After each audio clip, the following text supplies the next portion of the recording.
Hello everyone! You should all be able to hear me right now in the live stream, so let me double check streams. Yep, that is the case. Guys, Happy New Year! We're here to kick off the first stream for Tails channel. Is that Oomph? That is me. Hello. Thank you for being here, man, as always. Hello. Dakiii moment. Hello everyone. Hello Jack. Hello Fun. So we're about to kick off the stream right here. I'm very excited because we finally have Evan back on the stream, which is really exciting. I've been waiting a really long time for this. It's been a long time coming. And we'll switch to our cameras now, and we'll basically be here. I'm literally eating dinner right now. I'm eating my pizza, pepperoni pizza. It's not my favorite, but it is what we're doing. It is what I had, so I'm going with that. I'm going to go ahead, switch over to our cameras, and we'll all be able to just hang out, chat, and catch up. I'm sure a lot of you want to see Evan. It's been a long time coming. It's been a while since you maybe haven't seen him if you haven't been on his personal channel. So let's get to it. So with this, I will really quickly make sure I am unmuted on Discord. A jump scare. And now I'll switch to Discord. And Here we are. Hello, everyone. Hey. Hello. You know what? It doesn't matter. It doesn't matter how much I do this. That moment right before going live and starting, I am always so nervous. Like, it doesn't matter. I've been on stage. There's only it's like 30 people. That is thank you so much for the warm welcome. There's hold on. There's echo on my set. Sorry. There we go. Fixed. I have like 2 microphone inputs good. for some reason. We're all good. Thank you for letting me know. We're all good. No, it's all good. That's why you come in hot right at the beginning. That way, it's like the perfect peak volume test. Right. And then we address all the issues, and then the actual stuff they're here to talk about, they can. Right. There we go. It's great. So that's better. Thank you, Angela, and thank you for letting me know. So, it's been a really long time coming. I can't believe it's 2025, and we finally made it happen. Dakiii and Ridiculous on Tails' channel on the same screen. Who would have thought? Yeah, we did. We constantly did we for constantly many years. It's so funny, right? Like we even recorded a whole video where we played through a Sonic Generations mod, and we wanted it to be like split screen synchronized racing, but it ended up being like a parody. Like, I feel like if I was so bad that it was hilariously divided. Like, you were incredible, and I couldn't even get past barely the beginning. I wish I still had the record. We maybe have the recordings of that somewhere, because if I go and find it, I kid you not, I ended up beating this man in a race using my chin as the joystick controller. Do you remember that? No. That happened. So first it was with our hands, obviously. So first it was as you would with our hands. I won. So okay, to make this fair, because I just know life boost games a lot, and poor Evan here's an adventure guy. Okay, this was a setup. This was a setup. You knew what you were doing. You know what? I feel like I went in thinking, oh, we're gonna have like a competitive / mod coverage series on Tails' channel. But what I didn't realize is that Dakii's actual show proposal was the Dakiii Trolls Evan show, where every single time you just Listen, I just boost games. I grew up with them. They're like my life and blood. So it just ended up being so funny. I would literally end up moving Sonic like this and jumping with my hand. And I think I ended up I think I won that too. I might be wrong there. I don't know where that went, but I think I won. Anyway, it was really funny. You know what it was? I mean, the only excuse I have is I was really struggling to adjust to how different Sonic moves in Sonic Generations compared to the the kind of Lost World-esque kind of really ultra tight turns, I guess. Yeah. And that's probably weird to say now because everyone's played Generations recently because Shadow Generations or Sonic X Shadow Generations just came out. Right. But I didn't really touch the Sonic Generations port. I actually focused primarily on Shadow Generations. Though what I will say is I rarely 100% complete a Sonic game. I'm talking S rank every stage, everything, every collectible. But that's what I did for Shadow Generations. Funny enough, Shadow Generations, I'm missing a few of the little pieces that are in the hub world. There's 100, I think, or something like that, or 75. And you know how there's little collectibles? They're not the artworks. They're the what are they? They're to build the rocket for Orbot and Cubot. Yeah. Little and nuts and bolts. Yeah, nuts and bolts. Right. So there's 80, and I'm missing a few, and the game doesn't mark where they are, and so you're completely when there's a few. You're completely lost because there's no indication as to where they might be. So now I basically have to find a few needles in a haystack, which is again I'm sure I'll find it eventually. That's what I'm saying though. I've literally just sat in that hub being what? We did this. We fucking did it. We did it, chat. Wow, holy crap. Yeah, I know. Wow. I really need to get to finishing this at some point. But what I've heard, anyway, you don't really get anything once you get that. Like I don't think there's like a Yeah. like a big reward. So I'll find them at some point. Like at some point, like probably off stream, hanging out with people, just playing Shadow Generations. I'll come across them. I'm sure at some point. Which, honestly, now that we're on to Shadow Generations, I think that's a good topic to stay on for a little bit, since we haven't really talked about this here in Tails channel, about Shadow Generations itself. I do want to focus later, I do want to focus later on Movie 3, and then on Sonic Cross Worlds, because that's up and coming, as we all know, and that was, I think, an announcement that not a lot of people expected, and I think it caught probably 95% of this community off guard, which I think is really cool. So we will definitely have to ponder as to what Sega might be trying to achieve with this game, especially after Team Sonic Racing probably not being the success they want to be. I think that they've been really quiet about Team Sonic Racing, so I can't say if I can tell you if it really sold well or not. I feel like they've been really hush-hush on it. Like they haven't boasted about it, which is already telling. But they also haven't said like, oh yeah, it fell below, like it underperformed or something, which is something that they have done with Superstars actually, right? With Superstars, they've actually been like, oh yeah, it was a bit of a disappointment. But with that said, I think Team Sonic Racing was just okay. Like, I think they're normally pretty transparent about like a failure, right? Like we all heard about like Lost World, like just not working out. Like it was very bad, like all-time lows. We all heard about Rise of Lyric, all-time lows. Like, so Team Sonic Racing was probably like, it wasn't anything to brag about, you know, because whenever you talk about it, it's gonna bring up those glitches. I think that's why they kind of stayed away from it, right? Because it was one of those games that reinforced the stereotype where Sonic games are glitchy. So they're just like, because they are ignoring, well, they did for a time completely ignore 06 and Shadow the Hedgehog. This year that's why it had so much impact, right? To see that stuff validated this year. No, that is true. That again, that's more of like a Year of Shadow thing, but it's really cool how, you know, if you wanted to do a good Year of Shadow, which I think they went beyond that and made it amazing, they needed to acknowledge like games like Shadow the Hedgehog's, games like 06, which again, public perception on those is not too good, but that's Shadow, that's what he got, you know, other than Sonic Adventure 2, so it had to be acknowledged one way or another. And I do think it's very cool how they did it. I'm thinking like in Shadow Generations, I think it's cool that Kingdom Valley was like the stage, seeing as Generations already had Crisis City. And for a while I was like, damn, like I hope there's a point where we can revisit Kingdom Valley.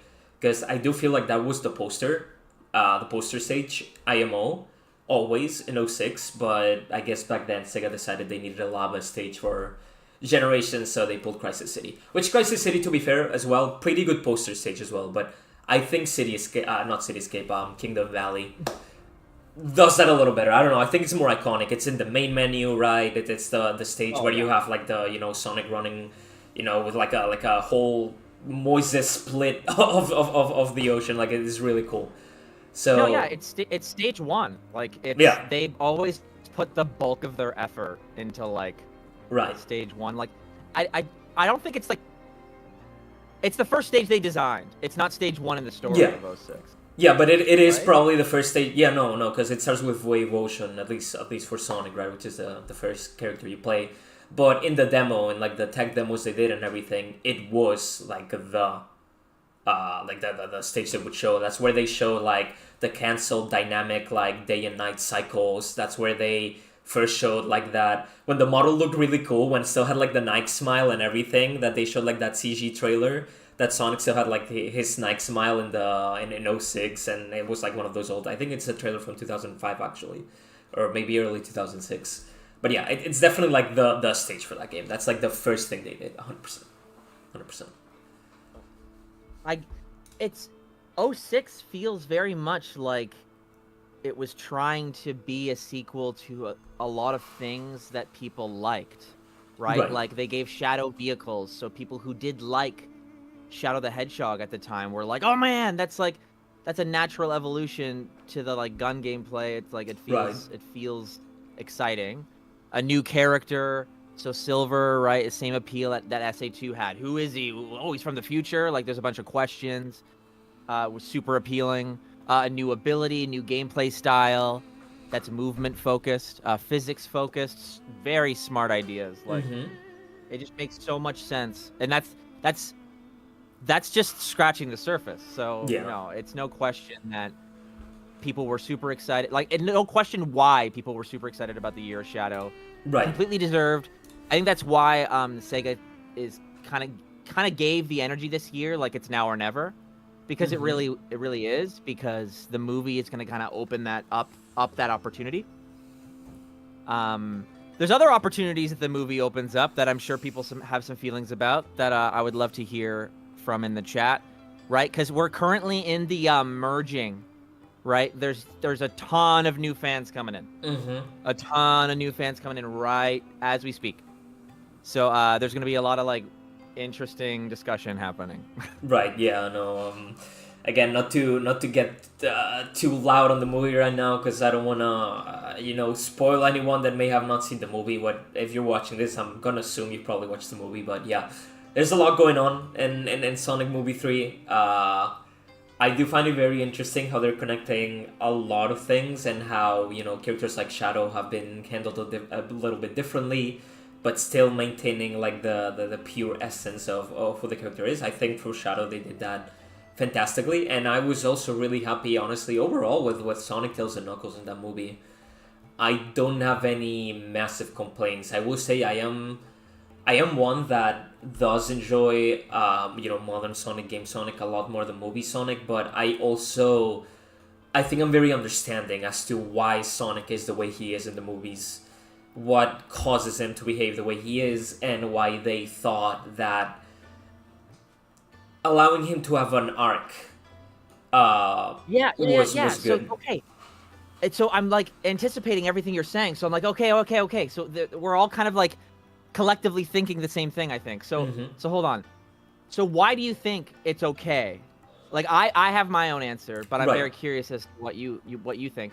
Why do you think it's okay in the context of a Sonic film to have a character to give arc? Sonic a character arc when he otherwise wouldn't? I think it's okay entirely because I feel like I look at Sonic the video games and I look at Sonic the movies, and I see how Sonic the movies are trying to tap a market well beyond Sonic fans, well beyond video game fans. They're trying to tap a market that is just mainstream. I think it's trying to be the most mainstream Sonic thing possible. And it's like, can you have such a product with a static character? I think the answer is yes, but I feel like it is much easier, especially for little kids, especially for families, again, non-Sonic fans that will tag along with you and watch these movies, to care about Sonic and to maybe fall in love with the character if there's like something very near to you that you can. There's just a word that I don't really want to say here, because I know people hate it when it comes to modern Sonic, game Sonic, which I agree, which is to be relatable. I agree. I don't want game Sonic to be relatable, but I'm speaking entirely on movie Sonic here. I think it's a very simple concept to have Sonic just be relatable due to the love, right? Out of love to family, friends. And it's just, it makes telling the story and selling the character IMO easier. Now then, we started the discussion of that. Is that Sonic at that point? Is it okay for Sonic to do these things? I think that's I see that as a separate discussion. But overall, I feel like I'm accepting towards it entirely because I see the scopes of these films, and man, it is so well beyond Sonic fans and game Sonic fans. It's ridiculous. And I guess I can understand the trade-offs that come of making something like Sonic Hollywood, right? Like I feel like I'm very accepting towards this is maybe a step that we it's maybe not a necessity, but I feel like I can understand why it's happened, and I can be understanding of it. Now then, is it what I would prefer? No, but overall, I enjoy the movies a lot, so there's that. So hold on. So I'll start by saying my reason is different, which is good because it means we're going to go back and forth. But I want to ask another question before I mean, I don't know. I need to ask. So, do you think that what you just said could technically be said about the meta era, right? Because that's the same. They approached it, right? Because think about it from the first Sonic movie, right? They're approaching Sonic from a place of insecurity. They're like, uh-oh, we need to make this palatable. Right. It's the same mentality, right? So the meta era, it was the same thing. Like, there was failures before that, so they're like, we need to pivot. They're coming at it from a place of insecurity. So would you say that what you just said, which is technically like making it more palatable for a wider audience, it is technically generalizing who Sonic is.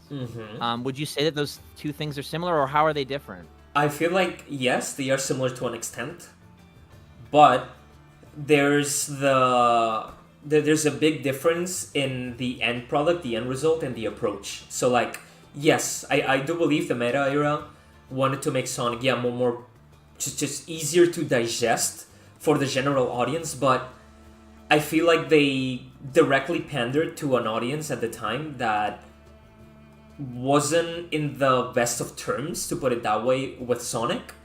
And it's also very different in the execution when I look at what the meta era presented me with versus the love and passion that is palpable. You can feel it in the movies. Like, for example, They proved themselves. Yeah, they got the balance right. I feel There's enough Sonic there in other things other than his character. For the most part, in the films. For the most part, I believe that is the case.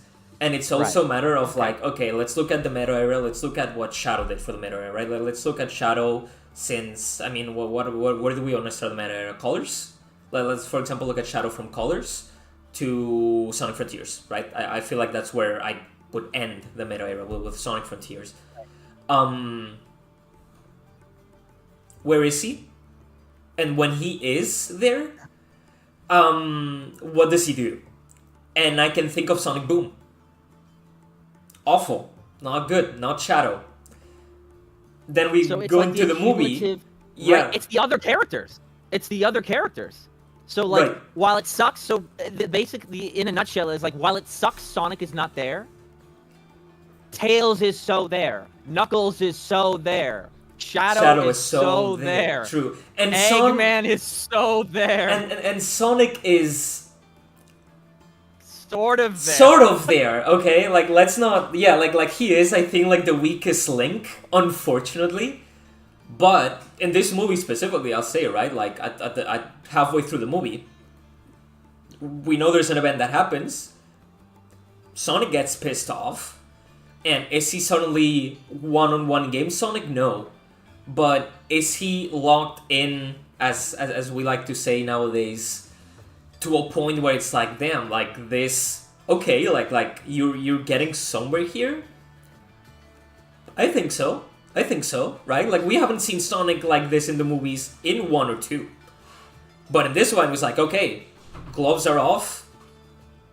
Let's stop with the funnies. Let's do our thing. And he does, right?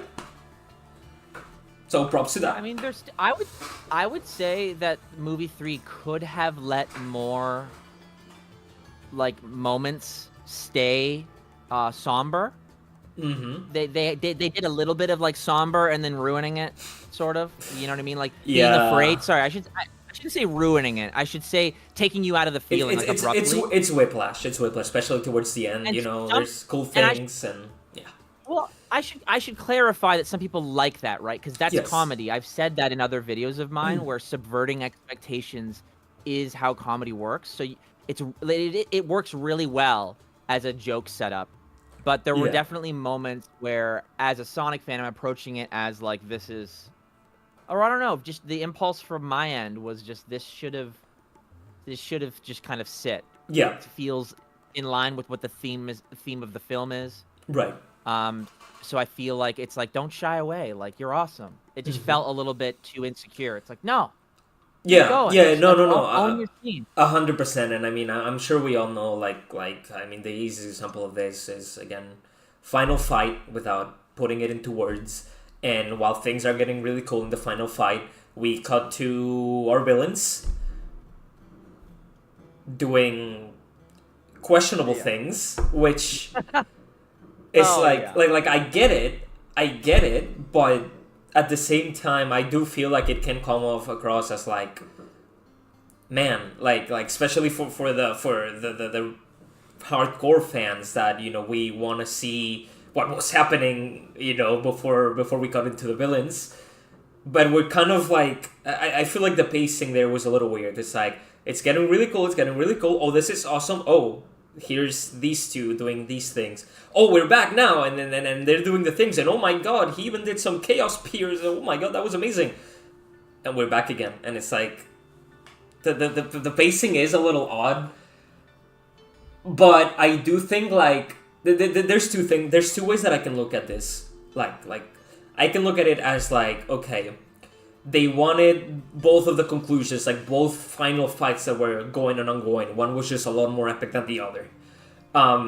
To kind of share like the importance, right? Like, this is Sonic's final fight and this is Eggman's final fight, and kind of have them both at the same time, which is fine. And then I can also see it like, and by extension of that, I mean, like, the movie knows what the wider audience likes about these movies, which is Sonic and Carrey doing Carrey things, which it's true, like people love that, people adore that, so I cannot take that away from them. So let's do both in explosive manners at the same time, which, okay, sure. But then there's also the angle, yeah, you're all fine, but I'll keep saying here, but there's also the angle of, wow, like, really? Like, did we really want all of this at the same time? I don't know. I don't know. It's, for me personally, while I also love the Carrey stuff, yeah, Evan had enough. Evan was like, yeah, no, I don't want anything to do with this anymore. My reasoning here is, like, for me, like, I wanted to see more of what was happening without the villains interrupting. But many people at the theater, like maybe half of the people, because again, parents, etc., while they think Sonic and Shadow are very cool, what gets them happy and laughing and everything is Jim Carrey on screen, right? So there it is. It really did, it hit your enjoyment of the film really hinges on how much you like Jim Carrey. Yeah. Like, I feel like they've been building up to this, so it's like, if you're surprised, I don't know why. Like, so I think that's where the mass support comes from, is because out of a third Sonic film, with the first two having Jim Carrey and them always talking about, oh, the fat suit, like, when are you gonna get big, and like, yeah, he always in all the interviews is like, oh, like, it's an evolution, like, we're gonna get there, like, they were always setting it up. And so people who don't like Jim Carrey, the further and further they go in that direction, obviously they're not gonna like the third film then. Like, it's like, yeah, for sure. they're dialing that aspect up, and that is a thing that is from outside Sonic, so it's not surprising to hear that some Sonic fans are like, Jim Carrey's not for me. Yeah. But I think that's kind of where it should end, because it's like, yeah, if you were Jim Carrey, they're paying for Jim Carrey. Like, that's what they asked for. Like, yeah. Like, Jim Carrey might not even want to do the Jim Carrey thing. Like, I'm pretty sure he doesn't, because if you watch interviews of him, he's like, I'm not real. Like, he's just like, I don't exist. Like, he'll say like shit like that. Like, it seems very self-deprecating, right, in a lot of areas. So, like, it's just weird where it's like, I don't know. It's like, if you don't like him, then you don't like him. Like, I don't think he gives a shit. So yeah. I really don't think he does. He was asked for that. He's just there to do the role that I do believe he enjoys playing, and that's about it. And again, that's like the monkey's paw about all this. It's just, at least the monkey's paw, again, depending on your angle. I say, like, as a mostly like Sonic fan, yeah. But it's not a terrible monkey's paw. I'll take Carrey doing some silly things. I feel like hopefully they improve upon this on the fourth one, where the big climax doesn't need to be interrupted. I'm not saying let's not have Jim Carrey participate in the climax, because for sure, by all means, but maybe let's, dial it back and allow the big climax to be emotional, maybe without the funnies. There can be a little funny sprinkled in there, but maybe it doesn't need to be. So, again, it's just very specifically in Sonic Movie 3, the whiplash is just very big because it's an emotional movie. There's a lot of weight to Maria, there's a lot of weight to Shadow, there's a lot of weight to Sonic and Shadow being pals now, at least having a mutual understanding of things, and boom, that's like very quickly not ruined, like you said. Let's not use the word ruined, but changed. That the whiplash is just very big. Yeah. But Halo here says, without spoiling, I'd like to ask you two if you have a lot of expectations for movie 4. And that's where I'm like, how do I answer this without spoiling? Because I want to talk about the games that the characters are related to, but I don't want to make it obvious, right? So I guess I'll say, hopefully this isn't a spoiler, but I'll say what I believe movie 4 will adapt. Maybe not as much like my expectations, but what my first impressions are that what I think movie 4 is gonna adapt. And again, apologies if this can be easily connected to a spoiler. Try my best not to, but I think we're gonna get a mix of Sonic CD and Sonic Heroes. That's my movie 4. That's how I'm seeing it. Okay. Yep. Well, I won't really expand on that for risk of any spoilers. But what can I say to that? I don't know. I feel like a lot of arcs that have been built up over the first 2 films have concluded. Like, Sonic does really feel like he's part of a family. He's defeated that inner revenge, right? Like, I don't know what other kind of arc they can put him through, and it seems like that's really important to it. I think other characters are going to start to take focus, so it's interesting. They might, like, maybe it's true. Maybe they're prepping Sonic for filling in Tom's role, and Tom eventually just kind of, like, goes away. Maybe, because to be fair, in movie 3, Tom and Maddie are mostly absent. Mostly. Well, they do. It does seem like they are more and more letting Sonic do his own thing. Like, he's growing, like, ultra fast. Yeah. You know what I mean? Like, so, and that's also part of where my enjoyment comes from. It's like, I feel like they might be getting there still. I don't know. It's hard to say much more without getting into spoilers. But I guess the answer to that question would be, yeah, I do have pretty high expectations. Yeah. Right?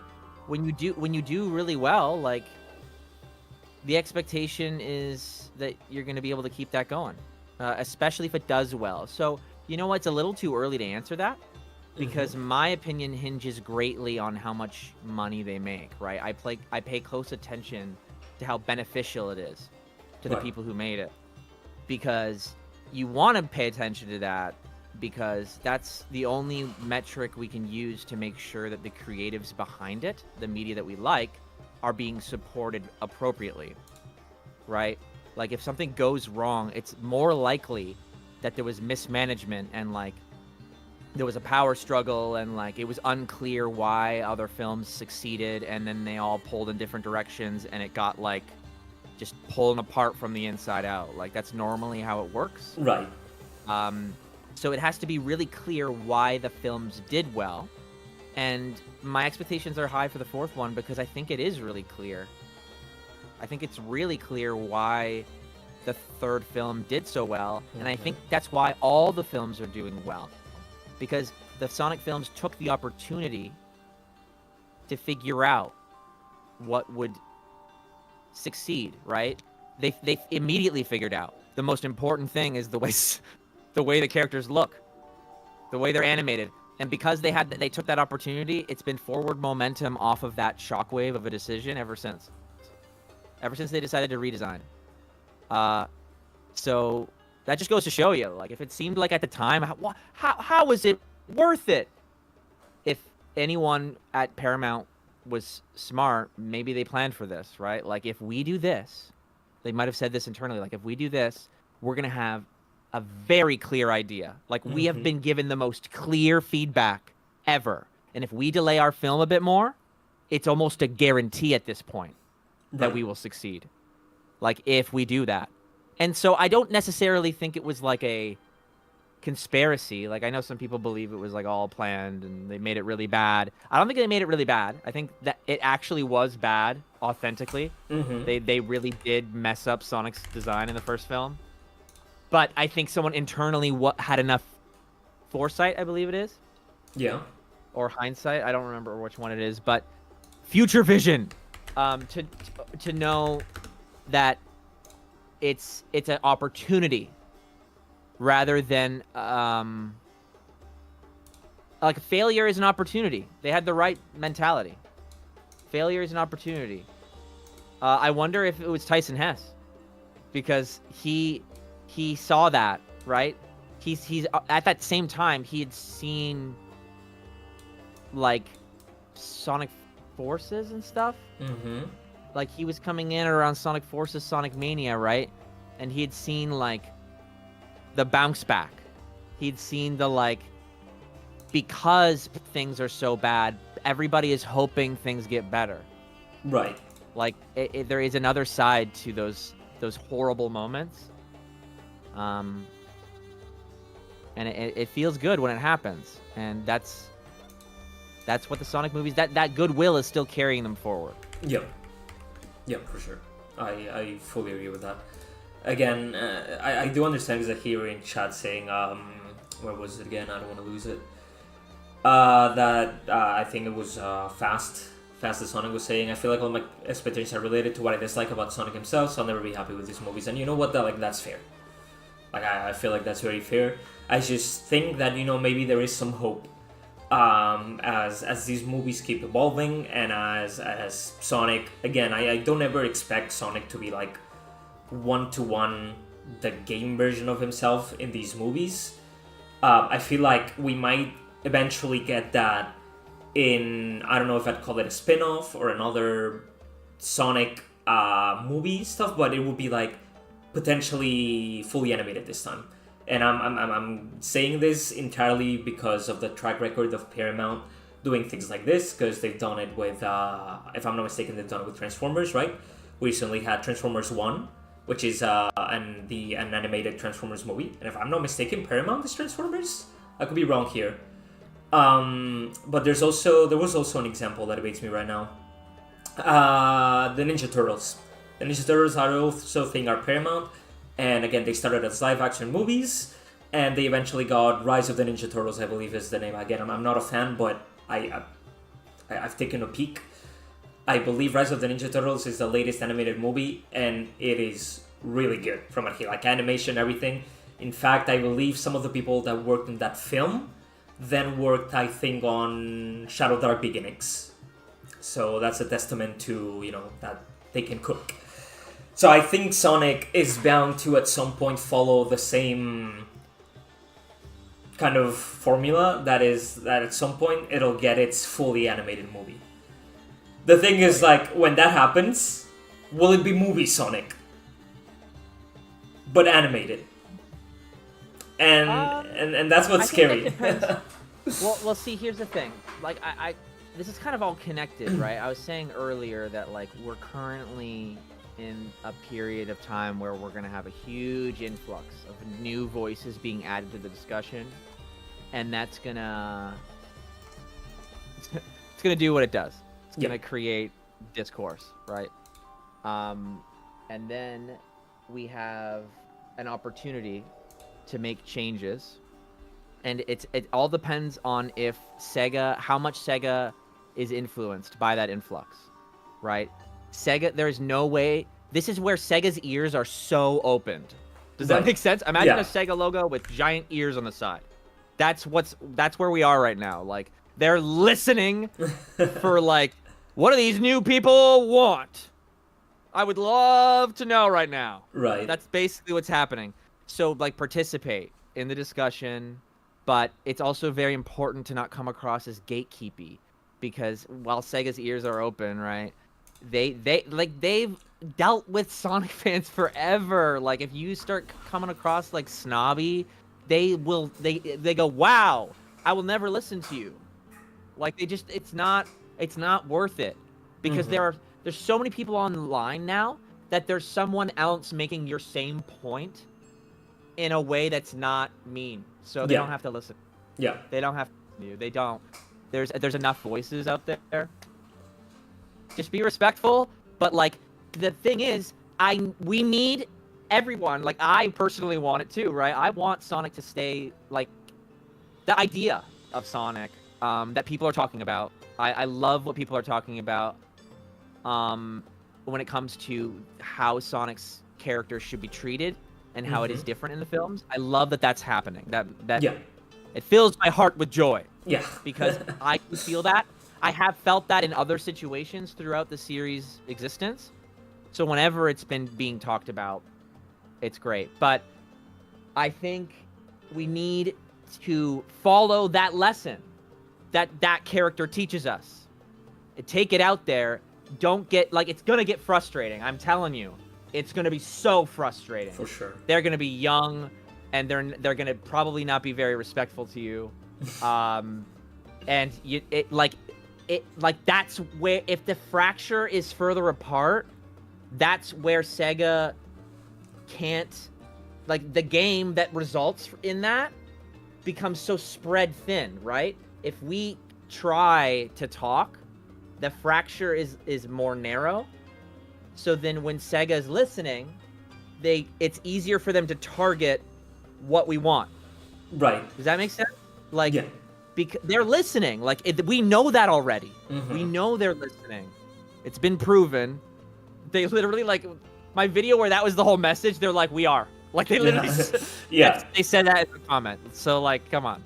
It's on this channel, okay? Yeah. So, anyway. So, that's literally how it works. And being, like, just take breaks. Like, you don't always have to be in there. Like, of course, the more that you can sustain it for your own mental health, the better. So look after yourself, right? That's the first thing, because that's what's gonna make you mean online. Yeah. Is if you skip breakfast, you skip lunch, like, you know, get exercise, touch some grass. Yeah, no. Pet your animal. I have a lot of periods where it's not that I'm not interested in Sonic. I'm always interested in Sonic, but there is a lot of periods where, you know, I'm just there's not much going on. The discussion online is the usual, which is, you know, not the best. So I just play other games. There's so many other games. There's so many other things to do. There's so many things. Like seriously, sometimes, like, again, I'm probably like as much of a Sonic fan as you can be, but I've never been one to be like in the meat and potatoes of like the discussions and the drama and everything. Because it's like, I think Sega, for better or for worse, like, I think they already know. Like, I think they know their IP. I think they know what they're doing, for the most part. So I think it's good that we're vocal about when they mess up, and I think it's good that there's a lot of people that are vocal about, yeah, you know, Sonic's characterization, you know, it's not where I'd like, it could improve here and there. But, again, at the end of the day, don't let it consume you. Like, I've just never been in that position, so I'm not sure how you get there, but just don't let it happen. It's just not, I don't know, it just doesn't feel worth it, and I feel like these things, like topics that are this heated, they'll improve. Like, I have the faith that Sonic, you know, as a franchise, if we look back on heated debates years ago, I feel like, especially post-Shadow Generations and post-Sonic Frontiers, we're like in a world where the most heated debates back then have kind of been solved. Like, what's some heated debate that I can think of, like, back then? I mean, there's the one that will never leave, right? Which is like Roger Craig's Smith as Sonic, for example. That's a debate since the dawn of time, since the dawn of Roger. But there's also, like, lately, for example, there was the recent Tales 2, and I saw a lot of comments and even tweets going viral about, you know, people praising Roger, like, and some people even saying, like, you know, I'm not the biggest Roger fan, but I'm warming up to it, or this video, you know, makes me appreciate him, because I think Sonic was done really well, you know, and in that video, he's going around, finding his friends for New Year's, you know, he goes behind them, spooks them, you know, says, hey, you know, does his thing, and it's very Sonic. And yeah, and Roger delivers that, and it's like, yeah, you know, that's pretty good. He does like a little song at the end that sounds really cute. Like, I'm not one to... I see my Sonic as a very cool character. I don't really see Sonic as a cute character. But he does a little song at the end, and I'm like, oh, okay, that's just endearing. Like, at that point, I'm listening to him, and I'm like... That's my Poochie, like Jark is saying on the chat. That's my Poochie, man. Like, that guy, he's such a little guy. Like, I can't even be mad, right? And again, that's a lot saying for me, because one of the things that I don't like about Ben Schwartz as Sonic, which, hot take, I prefer Roger as Sonic than Ben Schwartz, because Ben Schwartz, I feel like he's very whiny. I feel like he's very... He doesn't feel mature. He doesn't feel... His voice doesn't scream Sonic to me. While Roger, a little bit more than his, for sure. But before we saw the film, right, when it was announced and people were drawing, like, animations over other roles he did, do you know what I mean? Like, when people do that before we see the character, people get so excited about the voice actor announcement that they'll do little kind of storyboard animations, and there's like a couple. Right. And he's playing a more confident character, right, that isn't directed in that way. So I think this is another one of those situations where it's like, it's exactly like Roger's direction in Frontiers, right? It's exactly like that discussion where it's like, I like Roger, but I don't like him in this. Yes. It's like, for Ben me, that's Schwartz, movie Sonic. I firmly believe that if Ben Schwartz played Sonic and Sonic and the Secret Rings, you know what I mean? Like, he would that's fair. nail that shit. Right. He would nail that shit. It would be great. Right. So it's more like, it's literally completely linked to what we were just talking about, the characterization thing. Yeah. Which I'm glad, because I actually technically didn't give my explanation yet. I was like thinking about it. I'm like, have we covered it? No. Let's cover it. So way back, why I think it's necessary, specifically for a film. I think that was the question. I don't remember if it was the exact wording. Do you remember when I asked you that, like, way back? Yeah. Like, why it's necessary for Sonic to have a character arc in the film? Right. Okay.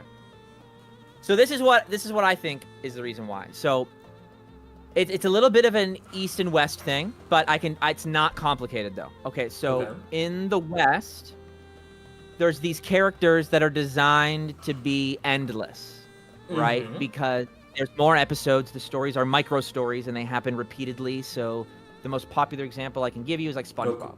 And Goku, right? Or but hold on, you're you're going west for now. Okay, gotcha. West for now, right? Right. You know where I'm going though. Oh, slow down. So yeah, but like, for example, in the West, so I should clarify, in the West, it's something like SpongeBob, Patrick, Squidward. You know what I mean? Like, they're not leveling up. Like, they're not going on, like, you know what I mean? They go on mini character arcs, but then they rubber band back so that they can continue to produce a bunch of episodes. And manga is similar, right? Because in the industry, the standard is tons of issues forever for a long time. So you have to, when you approach it from how the industry is, it explains a lot of things, right? So manga is like that, and cartoons are like that, right? The goal is tons of episodes. That's what SpongeBob ended up being, right? Right. They're designed to not change too much because that benefits that medium. Movies don't, like, it's different. There's less of them. There's less movies. Like, there are less stories being told in movies, Hollywood movies, than there are in manga and those cartoons. Like, they're covering way more ground.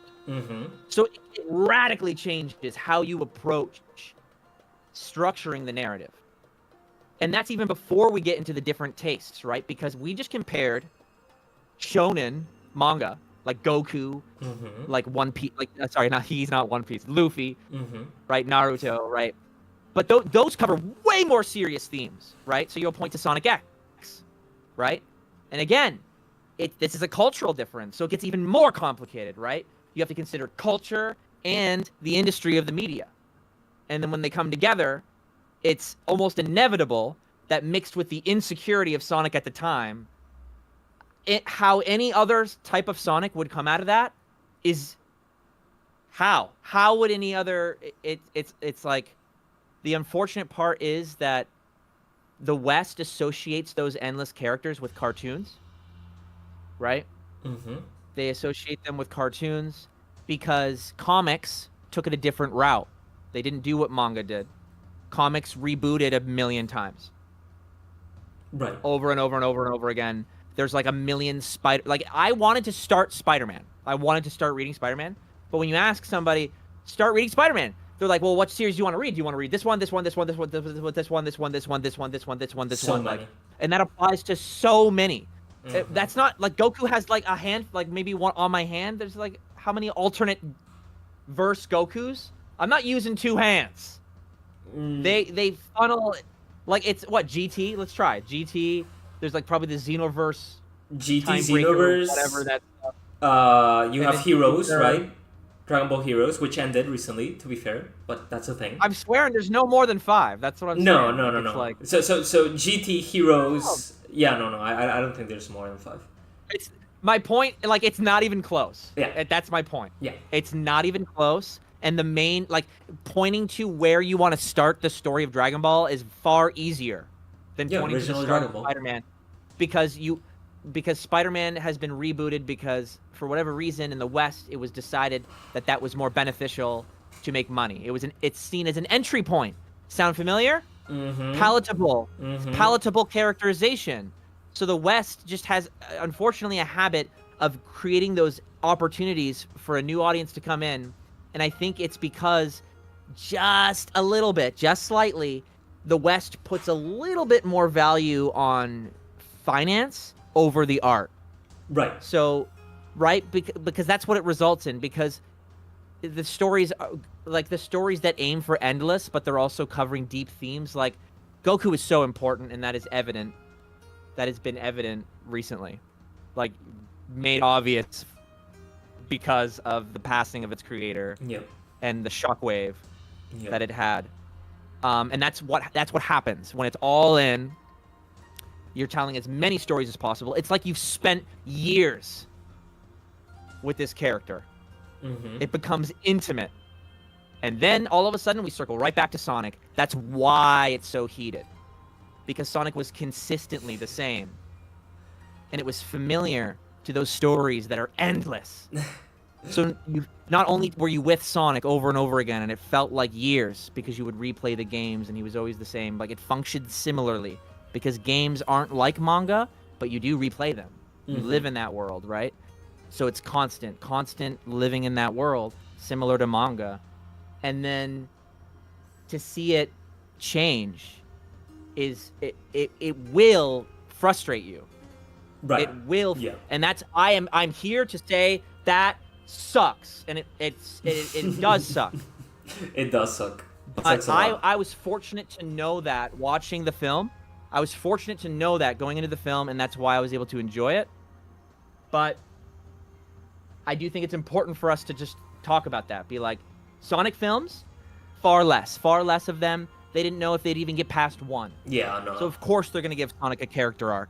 They're like, they need the Western market needs to remember this character. They need to. That's where they're coming at it from. The games are like, the game has a lot other draws, right? It's not only giving you a narrative, right? It's selling you on an experience as well. So the narrative, they got to go all in on the narrative because that's how a film is. Yeah. Heightened narrative. It's the best. Like that's how the stereotype is, right? Like Hollywood's got the best. Like it doesn't matter if it's true or not. That's why I'm parodying it, right? It doesn't matter if it's true that Hollywood has the best stories. It needs to be sold as if it is, yeah. It needs to be. Like, that's just the illusion of it. That's just part of what the medium is. That's how humans do things. They go, this is how it used to be, so this is how. Oh wow, sounds familiar to Sonic, right? Movies. So there are movie fans. Here I go. Here we go. Here we go. There are movie fans, and they are like, they're traditionalists. So they're like, this is how movies are. They tell these stories. They're heightened stories. So that's where you get the character arc. That's where you get that influence. So movie fans, similar to how you're a Sonic fan and you want it to be authentic to Sonic, there are movie fans, and those two fans, they're boomers though, I'm telling you. Oh yeah. Those fans are like clashing with Sonic fans. And obviously, if it's a Sonic movie, the movie fans are going to be like, you have your games! Go play your games! Yeah, absolutely. So, and it's true. And that's fair. That's fair. Yeah, it's true. We do have the games. They're there, and now we can transition, right? Because that's why it's important that the games stay on course. Exactly. That's like one thing that I think Sega knows this, because like, even because I've seen a few people worried, and this happened back in movie 1. But I always I feel like the worry is much less now. But there's still a few people like, oh, I'm worried that too much of the movies is leaking into the games, right? You have the electricity. Careful. You have I think it's funny though. Like, I get it. I get why, because it's the first sign, but it's the tip of the iceberg of what we just talked about. Yeah, it's like such a minor thing. It's like it's I'm only laughing because I relate. Yeah, but yeah, it's just it's funny because I can almost see a like almost Sonic Shorts-esque animation of like Sonic slightly like flickering like a little bit of lightning and Sonic fans going, oh no like again. Stay with us, please. It's just so funny. Yeah. No, there's no way I can't see that in my head. I Anyway, just triggered my dog. Opal's here now. Well, yeah, I don't think it's a worry that people, should really have, because I get it, but at the same time, again, Sonic team in Japan is gonna keep making these games, and they're the source material. Like, you don't adapt something and then turn that adaptation into the source material. No, the source material, you adapt that, and then you make your own spin-off, you make your own little thing.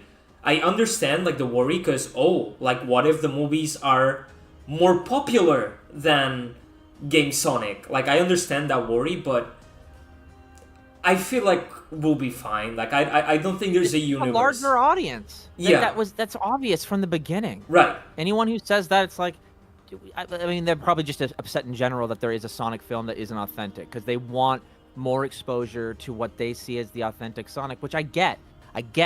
But that's why I keep saying that this is the bridge to get to that. Like, the reality is that, like, I mean, I already explained it, so I don't need to repeat it. But like, that's how a Sonic film inevitably is going to be in this world that we're in, just because Hollywood, of the way the way that the world is. Like, it's frustrating to say, but like, if they went down the route of going authentically Sonic first, they wouldn't be able to get enough funding for it to be what you're seeing in your brain.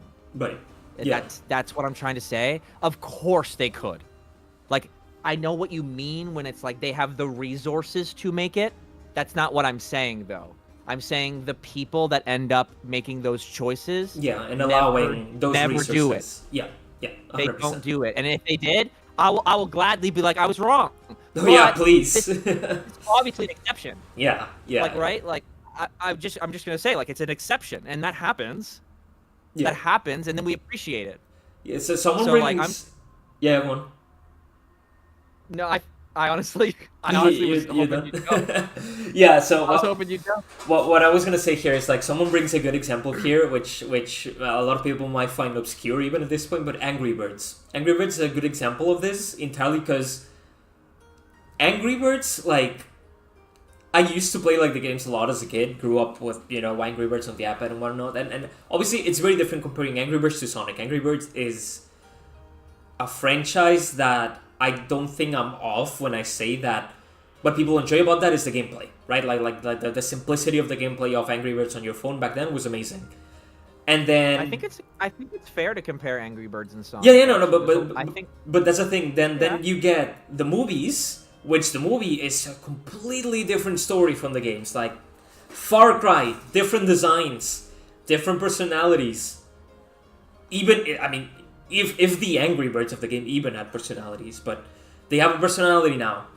Like now there's they transform a game of throwing these birds into pigs, and they give it a world. They expand it, and then a lot of that ends up they end up making games using the Angry Birds movie designs, and they look awful in game. I think 99% of people, from what I've seen, the snippets of that community that I've seen, are like, why are they doing this? Because they suck. Those designs outside of the movie suck. They're awful. It's like if Boom Sonic, actually took over as Game Sonic for a bit.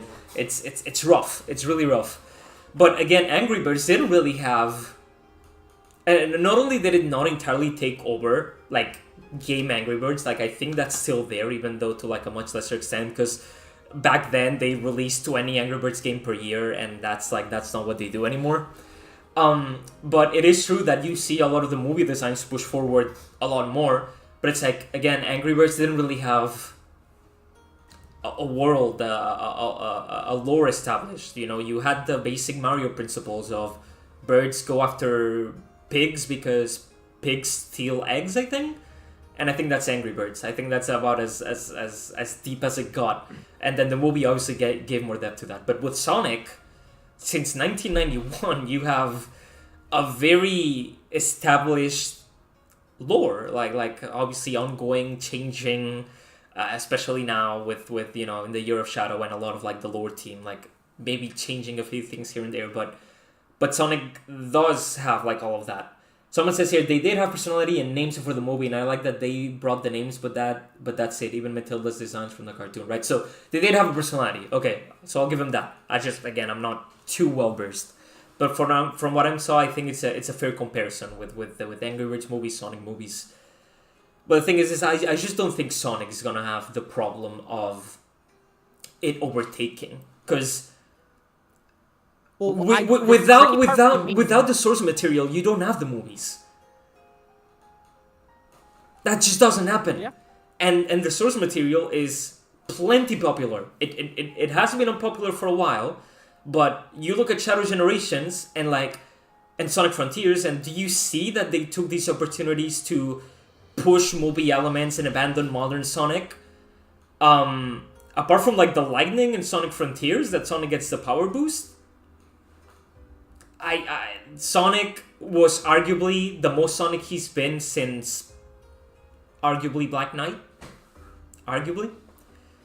Then stuff gets serious. Oh, we want Sonic to be serious again. And instead of taking the light-hearted route of the movies, you get what's probably the most somber Sonic game ever created for now.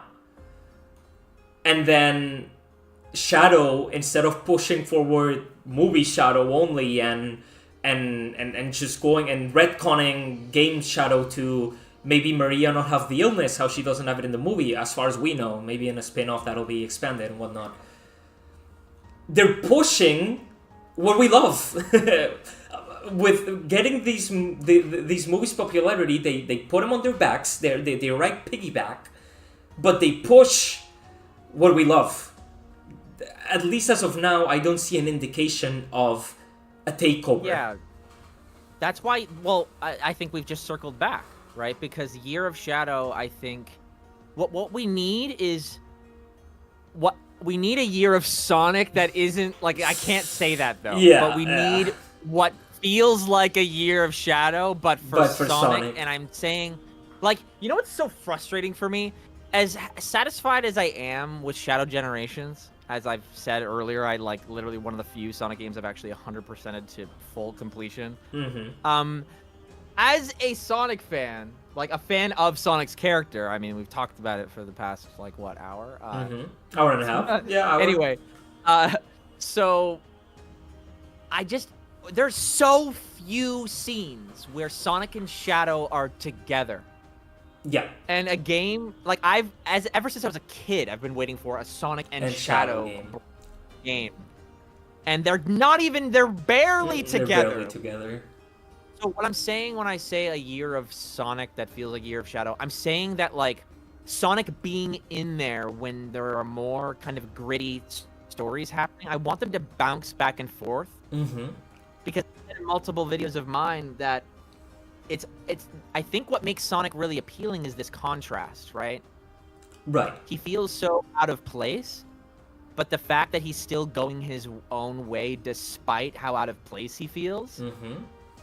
it empowers people who feel insecure at all times, because they're constantly seeing stories of Sonic being out of place and just like clearly like scary things happening, new obstacles he hasn't faced before, like seemingly higher stakes and more powerful enemies, and he's always just like consistent and like ready to take it on. And that is empowering, not in a relatable way, but in a way of like example. It's like, yeah, if I just like stay calm, things will pan out. And that's why it's important that the story is thought out and carefully, because when that moment happens, right, when the stakes are built up, the enemy is more powerful than ever before, Sonic is in a new environment, it's like fresh and exciting, fun to design. However, it's also communicating being out of place, right? And then Sonic's ready to face something. It's how they get to the end that you have their attention in the moment that I just described. That's how you get their attention. But what you do with it, that you have to deliver. It's got to be like, it's through what Sonic does and his actions that teach people how to be. And he is supposed to be the example, and that's how you connect and engage with Sonic. But that works for a game, right? Because Sonic has superhuman movement, so he has a superhuman personality too. And it's fun to embody that and jump into that from a gameplay point of view. No different than it is to jump on a motorcycle and drive it around. It's like, oh, I'm moving faster. It's different. I got to master it, and when I'm good at it, I'm cool. Like, that's the way it is. Right? And then, but the games have that added aspect of like emulating an imaginative world. So imagine a motorbike you can jump on, but then it teleports you to the Sonic world. That'd be so cool. And then everyone's like, oh my gosh, Sonic, you're so cool, and like you're always consistent and like confident, and that's you. That's you when you're on that bike. That's just the controller. It's the same thing. Like, you are Sonic. It feels good to be like unwavering, like even if it's not like real. That's what the game's trying to do. Like, again, the more and more you talk about what the medium is, what the media is, you hold the controller, control the character on the screen, imaginative work, like literally step by step. The discussion is not that hard. The reason I keep repeating this is because this is what I hope makes it easier to talk to these new fans coming in. Right. Because I think what people need is like objectives. We get a lot of like subjectives. And we can't find objectives in Sonic, right? Because Sonic is so fragmented and there's so many different like interpretations. Everybody wants validation. So the only objectives you can get to kind of structure discussion is you just go, all right, well, this is music, right? This is how music is, right? If something's out of key, there's like a theory behind that. There is existing research, right? For example, I don't know if you've seen Al the Boy's video, the latest video on narrative and Sonic stories, but he approached it the same way, right? Researching the medium. So he researched writing and narrative and found examples, right? That's how you do it. That's it. Like, and not everybody has to make a video like Al the Boy. You can do like only like 2 minutes of that video in text form when you're talking to. It's just like one reply. Like it doesn't. You don't have to. It doesn't have to get personal. Like. Yeah, no, like, and when I saw that, like, I knew, and again, and it goes to show, because it is a fantastic video, but I knew that the people that feel like Sonic Stories, even maybe Frontiers, maybe even Shadow Generations, like, feel that they're not quite there yet. Like, because the one line that he says that is so cool, and I just knew I'm gonna see it all over social media for years to come when it comes to this discussion, is Sonic. No, what is it? The story doesn't happen to Sonic; he happens to it. And I just at that point I knew, like, okay, the most annoying people I know are about to get a lot more annoying, but they'll have a fucking point because it is true. It is true. It is true. Are you? Wait, were you about to say like a line in Frontiers that you really liked? No. The line no, from the Al the video. Boy's video. Yeah. Yeah. Because it's an incredible line. And it's true. And when I think of my favorite like stories, like again a childhood. So wait, who are the most annoying people? Wait. I think the most annoying people. We need to differentiate people. scenario. Yeah, we need to differentiate people. I think there's people that do not give any amount of credit or just simply cannot enjoy what the Sonic franchise has been capable to do. I think, in my opinion, like decently, just because it's not exactly what they want, and they express it in ways that are like, okay, dude, like, please relax. Right. That's who I refer to when I say the most annoying people I know, because unfortunately there is people like that. But when I say and I give credit when I say it's fucking true, it's the people that actually, take the time, like, yeah, I like this and this is fine, but I prefer when it's this and this, and there's a back and forth of positive, decent dialogue, and I'm like, no, like, you're right, like if there's Mr. Grumpy here, no, Frontier sucks, Shadow Generation sucks, everything that's not Sonic before Black Knight, it's terrible, and he tells me, like, Sonic stories don't happen to Sonic, they happen to it, like, yeah, you're right, but you're annoying. So you're gonna get more annoying, but it's like you're saying, like, that's a line it's gonna be used. Yes, like, both from awful people, but at the same time for people that like you're right, like I do think, because when I think about what I like to Sonic, and I think even Adventure 2, like in Adventure 2, because I mostly when I think this line, right, like the story doesn't happen to Sonic, it happens to it. The first games that come to mind is Black Knight and Secret Rings, because that is a textbook example of a story that already exists. And why does that story change? Because it's not happening to anyone else. It's not happening to someone. It's happening to Sonic. It's happening to Sonic. They told us. Yeah. It's literally called the Sonic Storybook series. Exactly. They literally went, this is how Sonic works. Yes. Here you go. And I'd wager to say that those are some of my favorite Sonic stories. But then I also really like Sonic Adventure 2 and, for example, Sonic Frontiers and now Shadow Generations, right? So, let's give some credit there as well. But I do feel like I'm missing, like, these stories, even Frontiers and Shadow Generations, while the scope is a lot more focused and a lot more what I want it to be, it's missing this little finish, this little detail that Sonic happens to the story. That he's that guy. Frontiers arguably pulls it off, though, I'd say. Maybe there's some things that I change here and there, but Frontier Sonic is my guy. I like that guy. I like Frontier Sonic. Yeah, Frontiers definitely at the time I was playing it felt like it, I hate to say it, but step in the right direction. It totally is. Like, it totally is, and I felt validated as a fan of his character. Though I think I just keep repeating this. Sonic's characterization in Frontiers, my problems with it are directly connected to the problems with the game, right? There's a lot of standing around and talking, and I think that was just like a natural limitation of the development process of Frontiers. So I appreciate what I got because I have an awareness of, like, clearly they couldn't do that much action in what they were aiming to do. Absolutely not. There was, because almost like more often than not, they were just standing there and talking. And the reality is that the Sonic that I know would not be talking nearly as much. He would be moving more. Right. He would be, do you know what I mean? Like, and that's not even just Sonic. Do you know what I mean? So yeah. I think the reason that it's like most Sonic discussions, the reason that the Frontiers discussion is complicated is because it took a lot of really good positive strides, and Ian proved himself. But in order to appreciate Ian's strides, you need to understand the circumstances in which he was working. Yep. And even though I don't know all of them, I don't claim to know 100% of the circumstances. It doesn't take that much research to start discovering that there's a lot of opportunity for failure. And that's before you even get into Sonic specifically.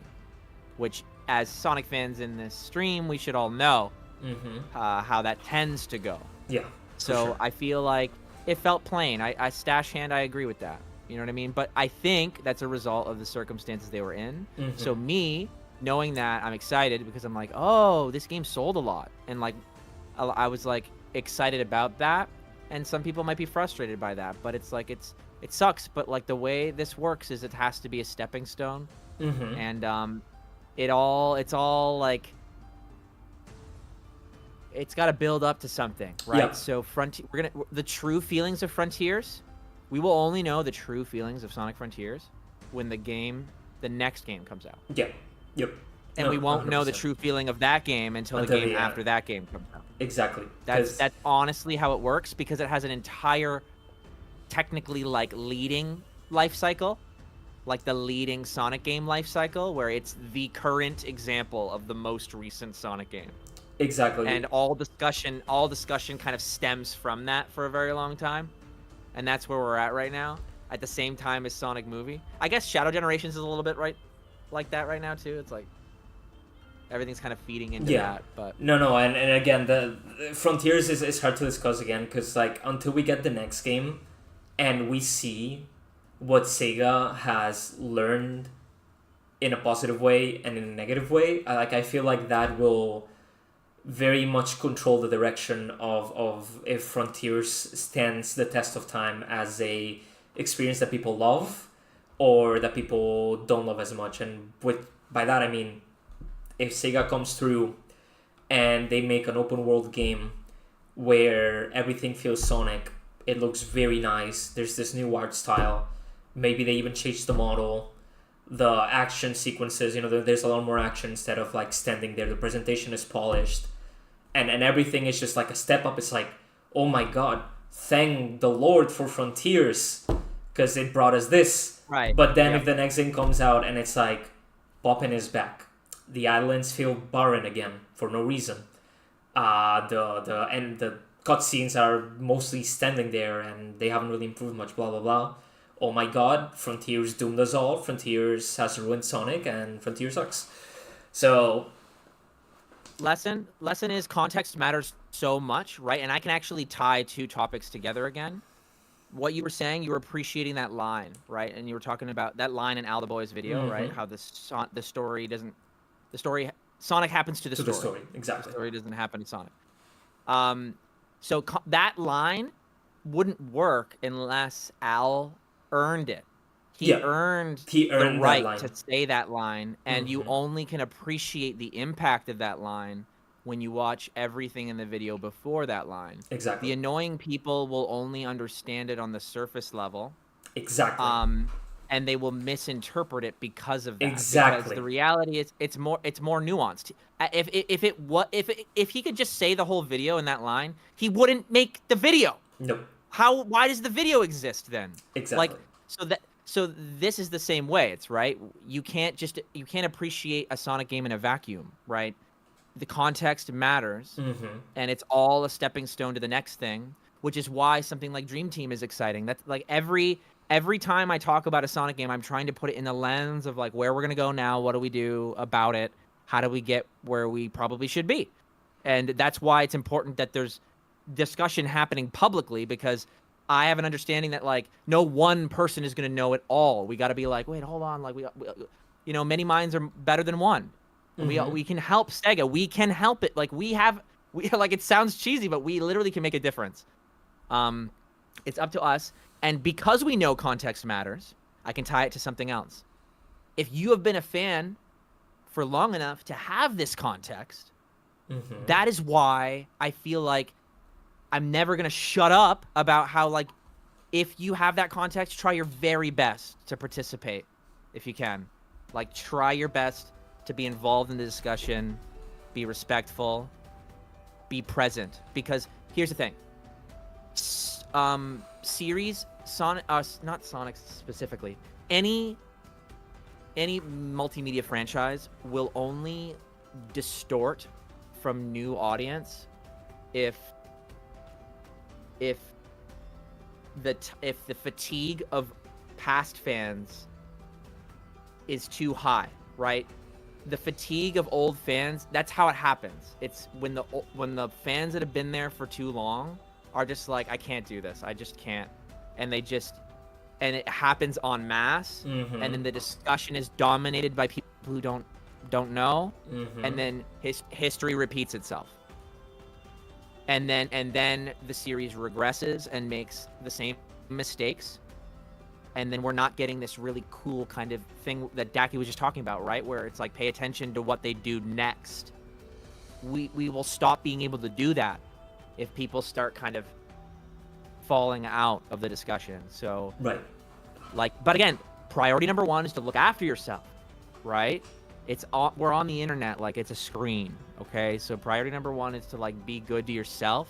Make sure you're well enough so you can participate. 100%. Sonic will be better if you are better. Like, it literally is true. Suddenly, we could make a poster out of this. It sounds like the American propaganda from back in the day with those posters, like Sonic will be better if you are better. But it's true. It's true. I am exaggerating. Yeah. I'm exaggerating. It is a little bit like propaganda. Sonic propaganda. Here you go. Here's some propaganda for you. I'm just saying that that is the potential we have. Mm-hmm. Is it realistic that that's what happens? I don't know. But I think we as a fan base, that's my words of encouragement to fatigued fans. That's the best I think I can do. Mm-hmm. That's all I can say. Yeah. And to me personally, and I'll take the opportunity to go on a more positive tangent now, because oh my god, Chaos Island 6 movement is playing as you were like saying all of that, and it's such like a build up song. That was crazy. Nice. So I'll say that the overall vibe, how things are feeling, like I'd say this year, I think it's not like, and by this year I mean 2024. I think I can very confidently say it's not like walking on eggshells anymore. In my opinion, that was probably the best year ever to be a Sonic fan. Ever. Yeah. Ever. Like, and the fact that we can say that, even if, okay, like, sure, maybe Sonic Frontiers, there's still some things that, we can walk on eggshells there with there's some things that need to get a little better.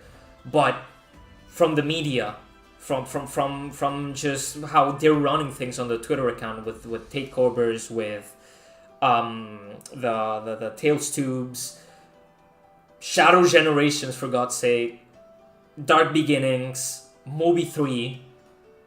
Damn, like even if there's flaws in a little bit of everything, it is just so much better than where we were when Sonic Lost World released, when Sonic Forces released. It's like there was no hope at that time. We were, and I hate using this word, but that's the times when we were genuinely coping because we could only, that's all we could do. What could we do when Lost World released, when Forces released?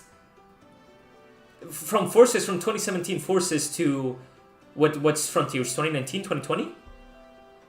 Or 2021? When was Frontiers again? Frontiers was like 4 years after Forces, right? That's when Frontiers released, 4 years after Forces? And Forces was 2017? 2022. Wait, so was Forces 2019? It all gets blurry after. Yeah, it gets so blurry. It gets so blurry. 2022. It just, you guys know what I mean. Those years were like, at those points, I think we were all like coping. Like we were like, okay, like what are we gonna do? We can only hope it improves. But now I don't think it's like we can only hope. I think it's like it's happening. And yes, the wait will be worth it. It was for Frontiers. That freaking line, man. That like brought me back. The Right, wait will be worth it. I was like, oh my god, looking at that for so long was so painful. But that's what I mean, right? Wow. Like now I think that while there's some, that doesn't mean that there's no problems. Problems don't just go away. Every franchise has problems, but I feel like now we're at a point where the issues that we have, like writing, like Sonic as a character and everything, now we're at a point where these discussions can be heard more by the developers, because we're not critiquing absolutely everything that they've done. That they have not just put out Sonic Forces and we're like, okay, so Sega, listen. The writing sucks. The gameplay sucks. The stages suck. This game sucks. The name sucks. What have you done right here? Like, there was like almost anything. Like, there was almost nothing here. But now we're at a point where it's like, okay, no, Shadow Generations. I really like the level design. I really like the presentation. I really like the graphics. I really like how Shadow is written. I really like how the voice actor stepped up and Kirk sounds like a really good Shadow now, to me anyway. There's so much love to Maria, there's so much love to Jiro. Okay, wow. Sheesh. Now we can maybe talk about the other things that are like, okay, yeah, now... So apart from all this, maybe I would have changed. Maybe the physics could still be a little better. Maybe I would like to see a little more momentum because, you know, Sonic the Hedgehog. But again, like we've just had it so good this last year. It's incredible, and I do not take that for granted. I can't, not after these many years of nothing. So Keshan Farr is saying, kind of off topic, but I kind of don't want every Sonic show to be canon. I kind of want it to be like, make the show first if people like it, and then if it can fit, then make it canon. And make it canon. Right. So like, for me, that's confusing me because if you're approaching a Sonic show and you're gonna go, okay, it's not canon, then you're gonna want to leverage that as much as possible. Right? Like, you're going to want to make it distinct. Because there's a benefit to making it canon, is you get the hardcore fans on your side, so they're going to do the advertising for you. And when you take that route, you're banking on the fan base. Kind of being, like, the fan base's passion. And so that decision is going to be based on whatever company is in charge of it. And I guess Prime didn't choose enough fan service. They chose more original things because they decided they wanted to sell more original toys, which is something that they also produce. Mm-hmm. So I think that kind of is what led to the show's demise, right? Mm-hmm. They had a conflict of interest. Yep. Sega thought it was beneficial, and it makes sense from their point of view. They're like, oh my god, they just handle everything. That's awesome. They'll make toys, they'll make the story. Like, they're going to handle it all. We'll just give them the assets. That's perfect. We just need something. We don't want to worry about it. Perfect. But that's what we got. We got something that's kind of Sonic, because Sega kind of cared about it. Yeah. So I feel like what I'm saying is if Prime just leaned into that original aspect, I think it would have been better. Going the middle route is just like uninformed. Like, it's a red flag, I should say. Mm-hmm. We're talking about creative media, so there's probably someone out there that can make it work. You know what I mean? Like, it's possible, but they are the exception.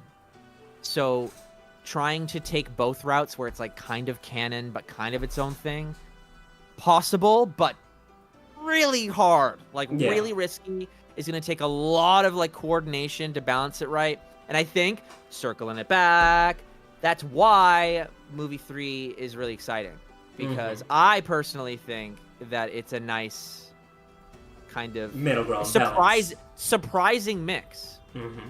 Right? I didn't expect it to be as good as it ended up being, in my personal opinion. Yep. So for sure, that's kind of why I think it's exciting. But everyone's gonna have a different idea on what that balance looks like, right?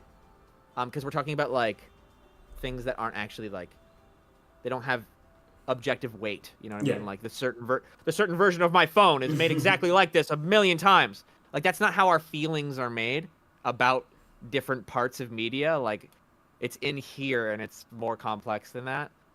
But that's why being a creative is so hard, right? It's because you're balancing things that are different weights in everyone else's minds. Like, it's like you have to consider a lot of different aspects. For sure. It's like engineering a house while the earthquake is always going on.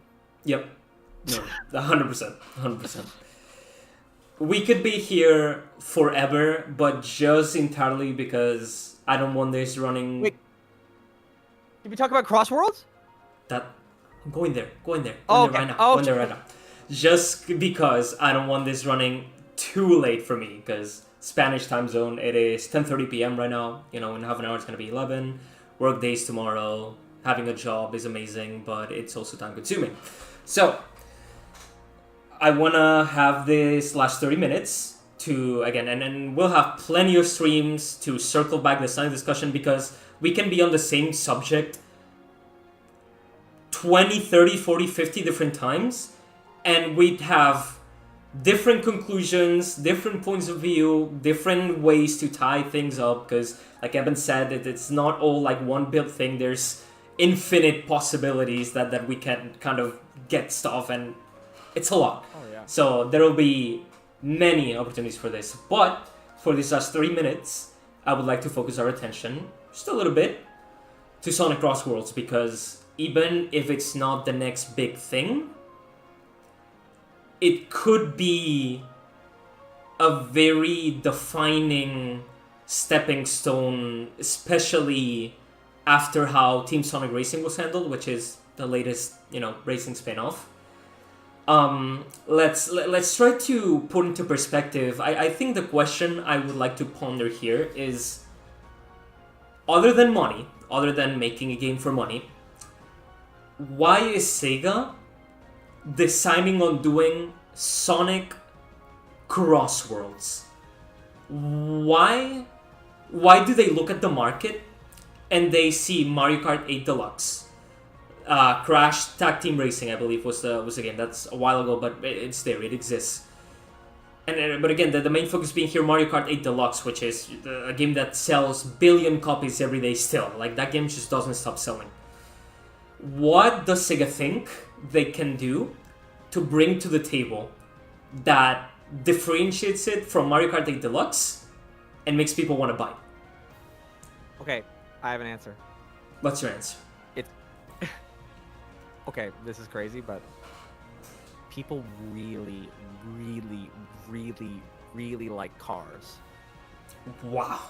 No That's way. literally... Like, think about how many racing games in general there are. Many? How many... Like, how like, Cars the movie, it's just talking cars because we love cars. You know, and of course it's successful, yeah.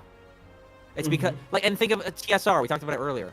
We're like, how did it do well? That's why, because people like cars. Like, it doesn't matter. Like, TSR, I'm sure did okay. That's what I'm saying, yeah. Right? But I'm saying it did okay because people like cars. Like, it would have done, like, as a game, it should have done far worse. But people like cars. So, like, sometimes the answer is really simple. Mm-hmm. And I honestly think this is one of those situations where people just really like... But I say more so like, because I don't think Sega would make a game like Cross Worlds. Okay, yeah, it's a given. People like cars. Car games sell, at least when they're good, or they have good reputation, or they're backed up by a beloved IP, be it Mario or be it Sonic. Sure, cars sell. But what... They made Team Sonic Racing because at least the attempt that was made there, and that, in my opinion, was a very solid attempt, it's like, okay, let's make a team-based car racing game. And obviously, I love the team concept. You have, it's Sonic, you have cars, obviously those things sell. Sonic and cars sell. Yeah, sure.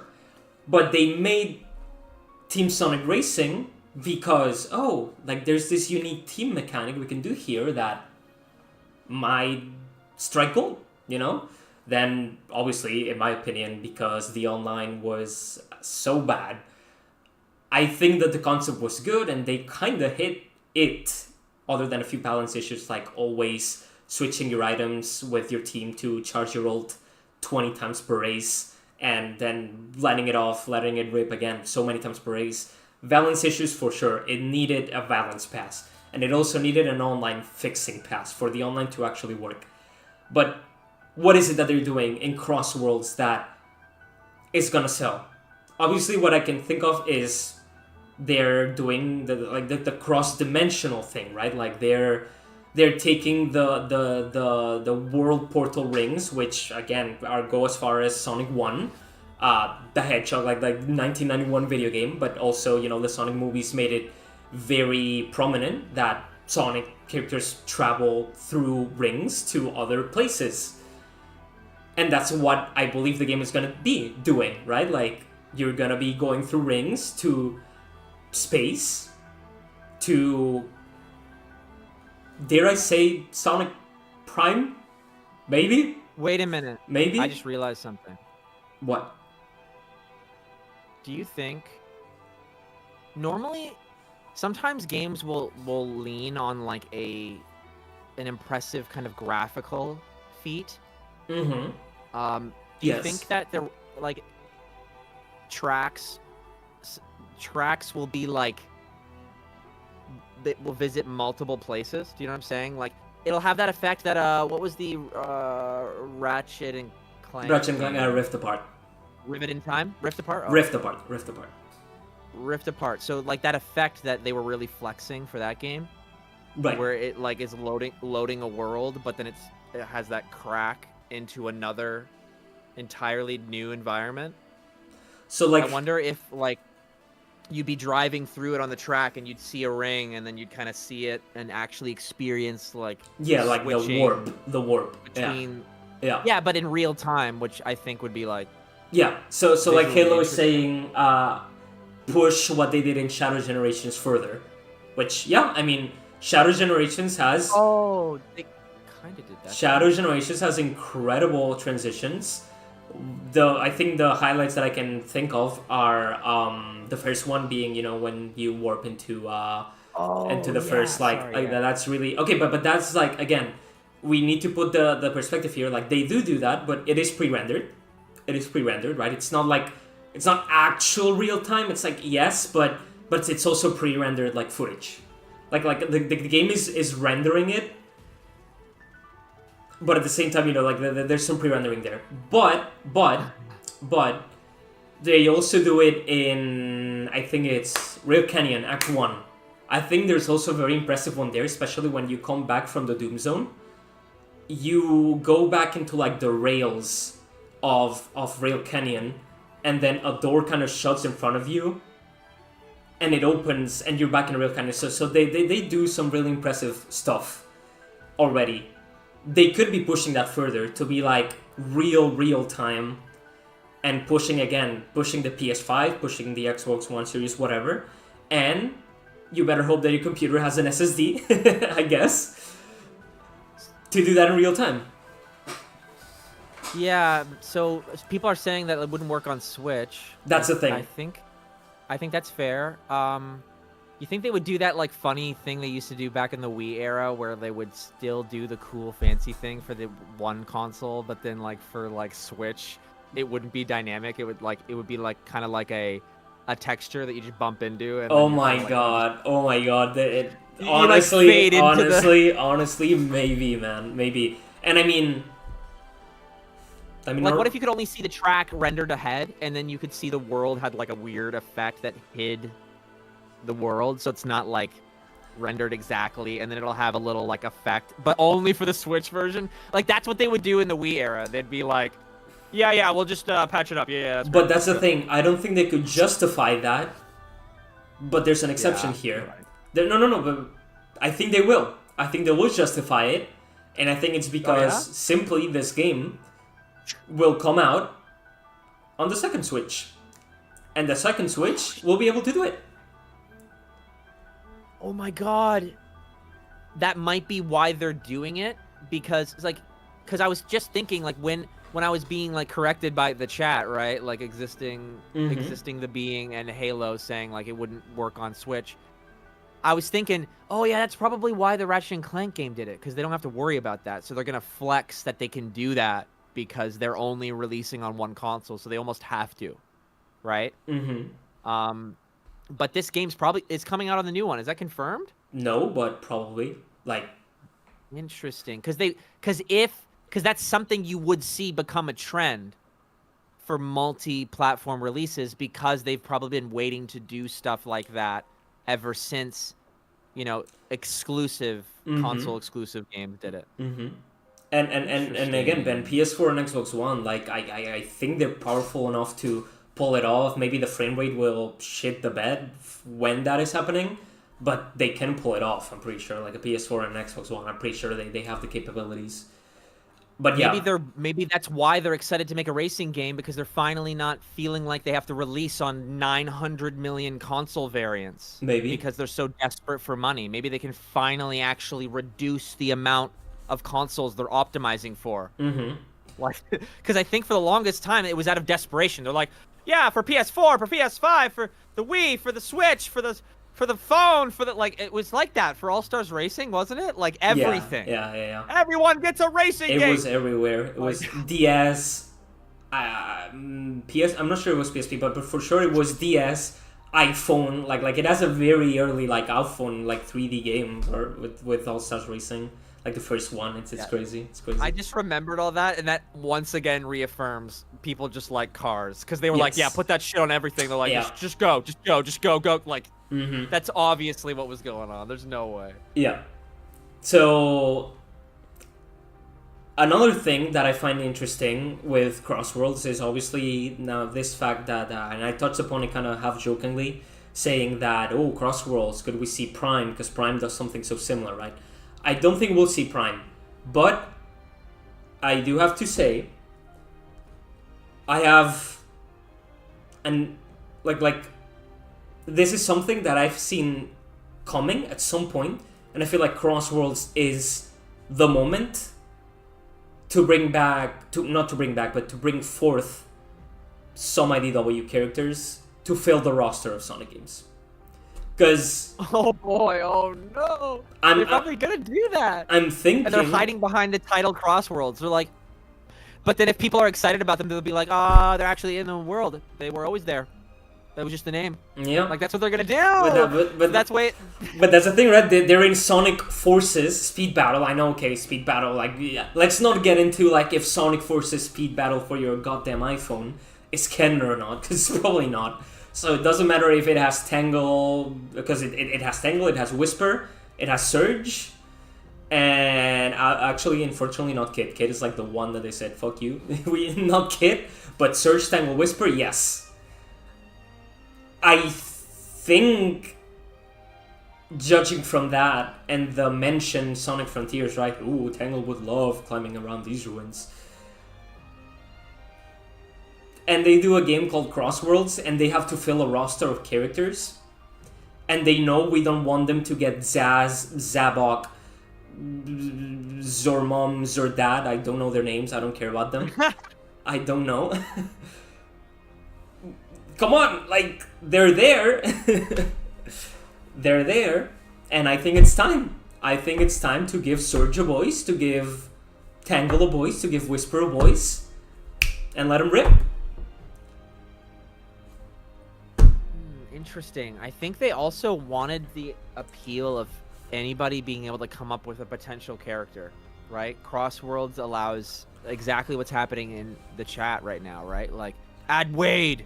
Oh, add Dread. I would main Dread. Like, I think they're really hoping to get, like, I hope they deliver in that aspect, right? Like, I hope they deliver in the Crossworld title, because this is one of those things where it's like, okay, remember when I painted earlier where you get the people's attention, but it was in the context of characterization. So I was talking about how Sonic's confident in that, like, out of context environment and a dire situation, right? But this is a similar moment where the title has gathered attention because people are focusing on what it means. And that's fair, because they've teased it to us, and that's all they've given us. So now that's the context we've been talking about for the whole stream, right? That's the context. So as we move forward, when they begin to not deliver a significant portion of those kind of dreams and expectations, the response is obviously going to be negative. But if you see a lot of them coming to fruition, right? Like, oh my god, this is actually happening. They're actually going to do it. Like, that's the energy you want, right? They're actually doing it. And that the setup for that is the title they choose. Like, they are planning it. So I think it's fair to be like, hey, you said Crossworlds. Where are the worlds we're crossing? Exactly. And like they have to be worlds we care about, not just some worlds you made up that are convenient for you to make. Like, why do we buy this? Like, that's what a product is, right? Get us excited to buy it. Yeah, and Crossworlds, like, again, with the title like Crossworlds, it's, I don't see it like, oh, we're going to Green Hell, but we're also going to City Escape. But it's like, okay, but that's like the same world. Like, that doesn't do anything for you, right? But okay, if you say Crossworlds and characters from other worlds are here, which, that, I guess, I mean, not that I was even worried about this, because she was in TSR, but Blaze, I mean, if they skip on Blaze in fucking Crossworlds, when it's like the other dimension that we have in the main Sonic, God bless, Blaze will be there. We need to actually be hopping between worlds that you wouldn't otherwise see cross. And at that point, I'm thinking IDW. I'm thinking there's a chance for Prime, but I wanna not give that thought a lot of, because I don't want Prime, and I don't see how Prime would fit. Maybe they could get one of the crews from Prime, like either the Pirates or the Rebellion, or the Crazy Island ones, where Tails was like a literal dog. Maybe, but like I'm not sure. I'm not sure that series has the positive reception to do that. Maybe though. Maybe. The ideas in the chat, like, oh, what if they go to the Soul Dimension? Nah, they're gonna skip the Soul Dimension and go to Medburger instead, or whatever the location is. Honestly, though, like, if they're bouncing around that frequently, I will be so tickled. I will just be like laughing. That is so funny. I hope they lean into how zany this could be. Just going on a little side tangent here. Not gonna overstay his welcome here, but I think it's very funny every single time when people ask questions to the Sonic voice actors, be it Roger Craig Smith, be it Colleen. Most of them, their favorite memories and like their core memories, I sort of got there with Sonic Boom. Like every time, every time Colleen gets asked about Sonic, she brings up like Medburger, and Dave the intern, and it's like, okay, why? But I know why, because they got to record together. Okay, yeah, probably, yeah, because they were actually in the same booth. Almost never, ever get to record together. Yeah, together as a voice actor. But they did for Boom. It makes sense that all of them are gonna be like, "Oh, Boom." Yeah, because they were together. Sure. Yeah, because they were together. Yeah, that makes sense. That's awesome. The voice acting is always gonna be better if you can do that. It's just the equipment required is like crazy. You need a very specific studio setup, which not a lot of people have. Yeah, for sure. No, it's just very funny because every time I see Colleen speak on Sonic and they ask her like about like favorite memories or whatever, like I swear to God, Dave the intern, Medburger, stuff like that will always be brought up, like consistently. It's like, damn, like it's really weird thinking about the juxtaposition of we hate that thing, but then the voice actors are really fond of what they did there. And you know what? I can understand because the voice actors are just there to do what they have to do, right? Like. It's like Sonic Boom is like, it's frustrating because it's like the comedy to half of the team locked in, and like the lore side was like, shit! They were gone. They were gone. Yeah, and then they they woke up late. They were like, oh shit, yeah. Shadow Metal Sonic. Oh yeah. Yeah, no. Yeah, exactly. Right. Yeah. It's like, but the humor, they were definitely like on something. Yeah, for sure. But yeah, side tangent aside, Crossworlds. I mean, we did pretty good considering, right? Like, we don't have a lot to work with Crossworlds, but we did cover quite a bit. What else is there to cover? I mean, honestly, like why the game is made, which I think we've answered that. The possibilities that game can have, which again I think we've answered that with the extended cast. I do believe this is the moment to bring the extended IDW cast into the games. Personally, I think like you either do it now or I mean I'd say do it never, but there's always more. There's always another chance, but I feel like this is a very, very perfect opportunity. Now the last thing I want to bring up about Crossworlds is, please, for the love of God, Sega, if one of you has ears here, Very important, please. A roadmap with updates, with content to look forward to. I don't think a simple car racing game can succeed in this day and age if you don't treat it as a games as a service game, which is 90% of the games now, for better or for worse. And there needs to be, okay, in 2 months we'll do this. There'll be these new maps, these new characters, and this new content. And it needs to happen. It already needed to happen for Team Sonic Racing. Like, at that point for Team Sonic Racing, games were already doing this. But they just didn't. It needs to happen. You need to have a roadmap. You need to step up.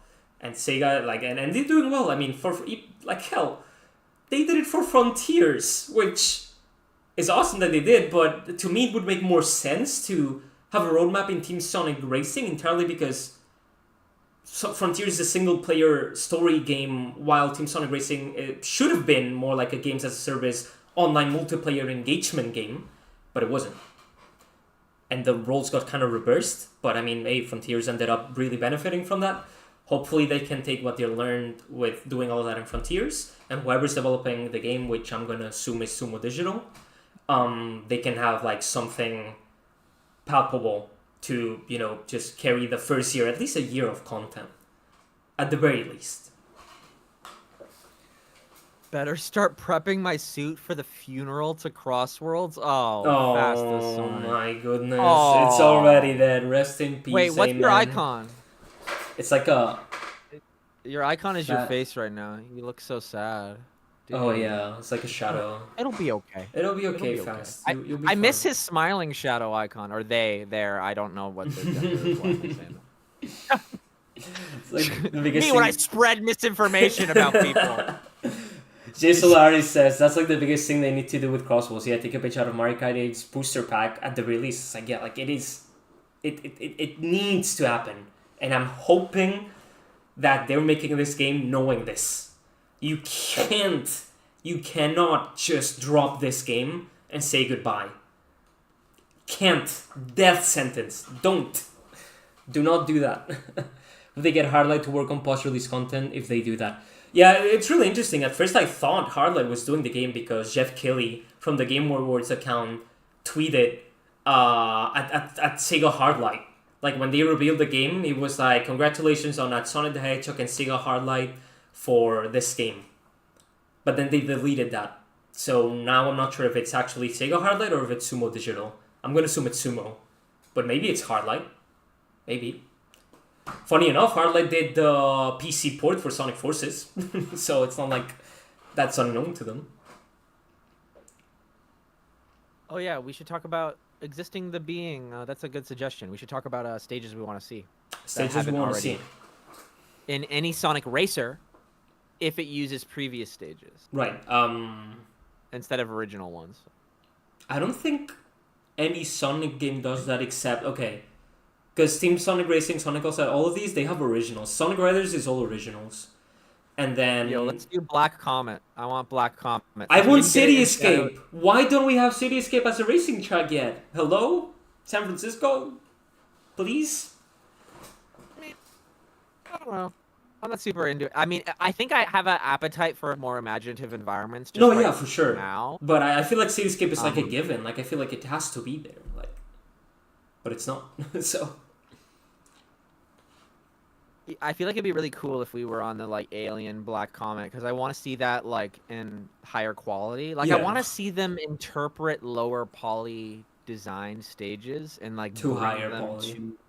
Yeah. So I guess that's why I'm leaning on the Black Comet, especially since I remember somebody suggesting or being like, oh, there was no Black Comet stage. It might have been you. I don't even know.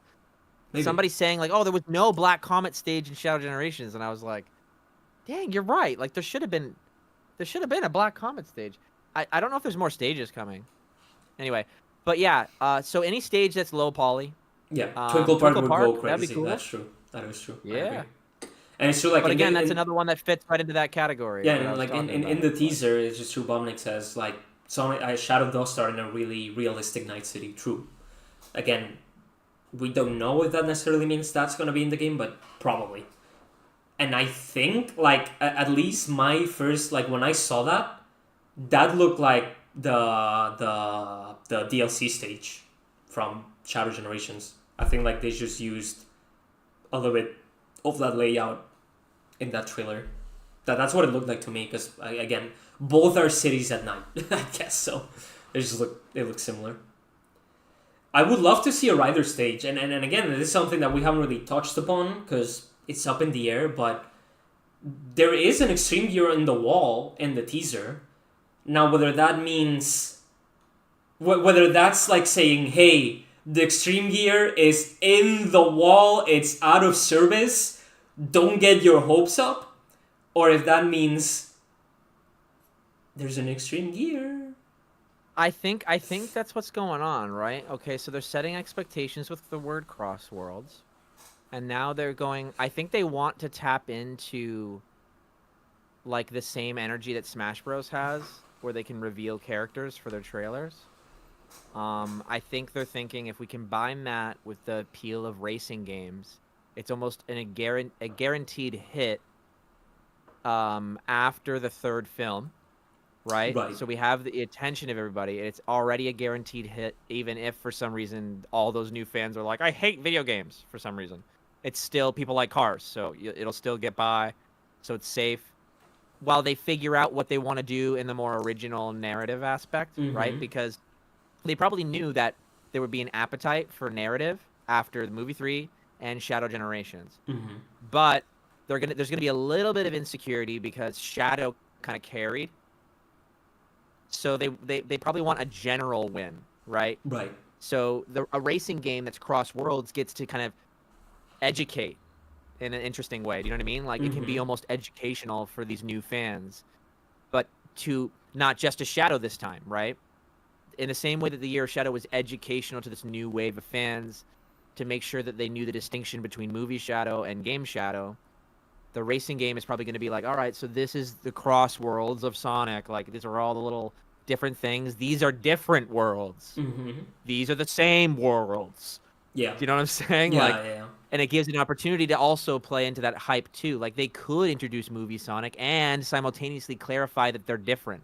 Yeah, and an alternative reading of Cross Worlds, because, and again, this is incredible shot in the dark, but you could argue Riders is one world, right? Because there's extreme gear. Like not as in it's generally but not that it's generally, like, I don't mean world as in it's a genuine separate planet, but more so like gaming is one world, right? And I don't know, and what else exists in this world other than gaming? Movies is a world, gaming is another world.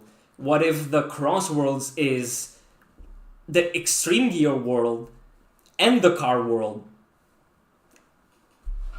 Maybe, right? Like there's no.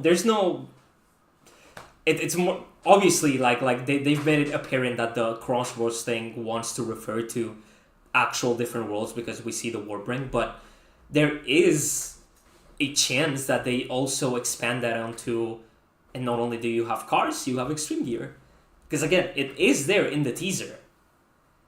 Whether that is again to just generate hype and get people talking, or because it's generally gonna be there, I don't know.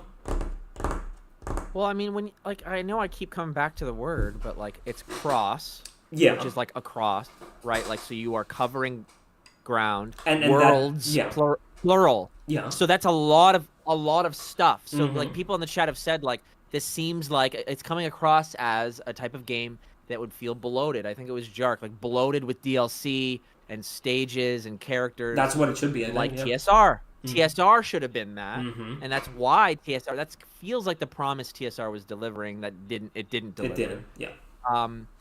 And Crossworlds, they already clearly have that appetite, so it's like they got to fill it. Like that expectations are high, and so this is connected to like, do we think Jet's gonna be in it? Do we think the airboards are gonna be in it? I say I do think they're gonna be in it because I think they should be in it. Right. Because of the expectations that they've set up. Yeah. Yeah. I think it's fair to be disappointed if that turns out to not be the case. Yeah, yeah. And that doesn't mean that if they're not there, you're not that you're disappointed, but the product ends up being so good that it's like, oh yeah, like, well, I'm disappointed that the extreme gear aren't here. The car only experience ended up being really good, and if that happens, like, fair. Yeah. But it's totally fair to go in expecting them. I mean, again, for God's sake, it's in the teaser. So it's hard to say. Yeah, what a depressing message if the message they're sending is, because I saw somebody say like, no, there's a tarp on it symbolizing that it is the past and they are right. Like, that's so depressing. That's so depressing. That's sad. And knowing why would someone animating it be like, yeah, this is good. I want to tell the world it's over. Yeah, and I hate riders, bro. Yeah, no, but that's the thing. Like, if Sega knows that people want riders back, and they know, would they just did a comic story based on it? Like, exactly. Like, I feel like if it wasn't gonna be there, if they would have put it there for some reason, they would have looked back at it and it's like, why are we doing this to them? Like, why are we showing this here? Even if our intent is to say it's not gonna be here because it's it has like the blanket over it. What do you win by doing this other than generating talk, but then that talk will turn into negative talk, like because the extreme gear is not gonna be here. Fast the Sonic's like, wait, they did do a comic. Maybe it's gonna happen. That's like oh. Phantom Rider. Awesome. Phantom Rider. They leaned into it. They leaned really into it. heavily. They really heavily like, leaned into it, and absolutely every single one of the extreme gear in that comic were extreme gear that were in the game. They were real. And also extreme gear. Jet had an important role in the story. Like, he was very present. He was like, and it was very obvious. They were like, "This is how Jet is. This is how Jet is different than other people. This is how Sonic feels about Jet." Yeah, especially because in earlier IDW issues where Jet and the Babylon Rogues were there, people were not too pleased with the writing. But in this one, they were like, "Okay, here's the Jet and the Babylon Rogues you want," and that was the Babylon Rogues that people want to love. So there we go. And somebody addressed. So I think you were talking about, and somebody in the chat was saying that like the airboards are just very different than cars. Yeah. So like, how would they exist in the same game? Yeah, that's the thing. I feel like wasn't there? How do you balance that?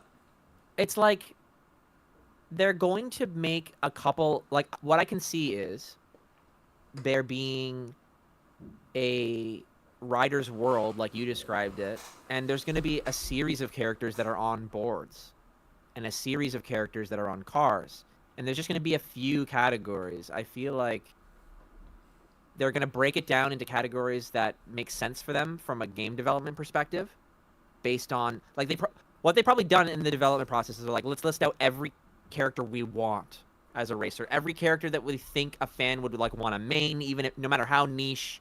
Like, if what I think they're doing is happening, this is what they're doing, right? Everything that anybody might ask for, any characters that people are obsessed with, like side characters for some reason, like anything you can get on there, let's put it on. And then they're going to try to categorize it in as few categories as possible on how they would get around. Right. So they would like write it underneath it or draw it or whatever. And so that would probably eliminate a few of them because they're like, oh, okay, so I can't think of anything that they would race in, and they don't fit into any other category, so we're just not going to use them. Right. And then you would still have a pretty bulky list of characters that it feels full, like crazy full, but they fit into categories. So boarding is definitely one of them. You could just see, like, they've already released a whole couple of games around that. So, like, boarding, when you look at it this way, it seems very realistic. It's like, wait, yeah, cars, maybe a bike, maybe a board, and then, like, what else? Didn't they already say it was going to be different vehicles? Did they? There was a press release, I think, because I remember somebody going, oh, is it going to be, like, transformed?